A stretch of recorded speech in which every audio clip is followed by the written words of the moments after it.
I attended the Tea Party protest rally at the state capitol today. The unions were gathering to show their support for union rights and collective bargaining. And people have asked me why I was on the side of the Tea Party. And I came up with three very simple reasons. The first has to do with America's financial security. America is in financial trouble, and the states are in financial trouble. If we continue to bow down to unions and their demands and these excessive pensions and salaries that some have, and I'm not saying all, then we are in a world of hurt. Right now, America needs to be cutting their budget. States need to cut their budget. The governor in Wisconsin is cutting his budget so that the state does not go bankrupt, yet somehow the unions aren't willing to let him cut that budget and do what he needs to do. The second point is the politicizing of the unions. The unions are heavily Democrat. They take their union dues from their members, and they support Democratic candidates across the country. Now, this isn't fair to the union members because many of them do not choose where their dues go. And I believe that that workers should be represented by unions, but that unions should not be so politicized. And the third point is the union leaders' agenda.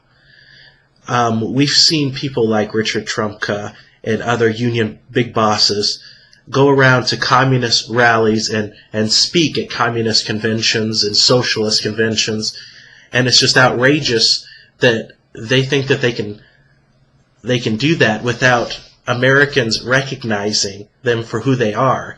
I mean, a lot of these union bosses and union leaders are communist or socialist, and they are pushing that agenda throughout their members. Now, I'm not saying that anyone in the union is a communist or socialist. I'm saying that the leadership, the head leadership, the top leadership is, and they are using union members as pawns.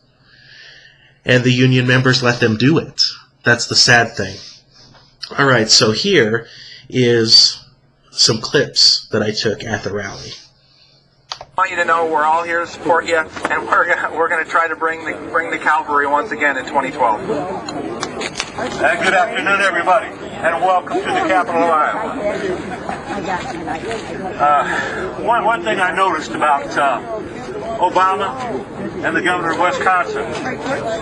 Wisconsin's trying hard to change things, but Obama needs to take a look at the problem of the debt of the country. They spent $113 billion on benefits to illegal aliens. Now, what are they trying to get? $60 billion cut out of the country? That opens more jobs for Americans. And we're at record unemployment. Whoever it's easy to Duke or Raleigh. The murder capital of Iowa. How do they know that? They keep that pretty quiet. They keep it real quiet. All the illegal aliens down there.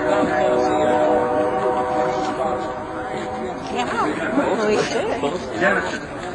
They lock down the Americans and bust up illegals. About 5,000 into that area. It's a good sign. Country? Well, Cedar Rapids got 4 mosques right now. And you see what's happening in England and all across Europe. And they're pushing Sharia law. In Wisconsin, what do I think about that? I think it's fantastic. I mean, what's happening in Wisconsin, I think it shows the support that a strong leader with the right values has in this country. I applaud Governor Scott Walker. I know he's got the support of many people in Wisconsin. I've got a lot of contacts in Wisconsin through the Americans for Prosperity and other networks. And the number that support him and elected him to do what he's doing far outweighs those who are protesting.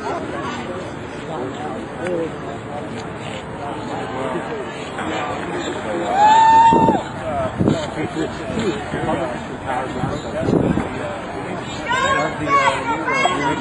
Patriotic as anyone else? I suppose that they would assume that they are as well, yes. I mean, what's unpatriotic about a rally? I use the word patriot just to describe Tea Party conservatives. But the rest of us, no? No, I'm not saying you're not a patriot. I was just describing our group here. Okay. They can describe themselves any way they want to. What's the focus here, though? What are we trying to accomplish with this? In this point of view, to let people know there's another side to this story, that we can't afford these benefits any longer.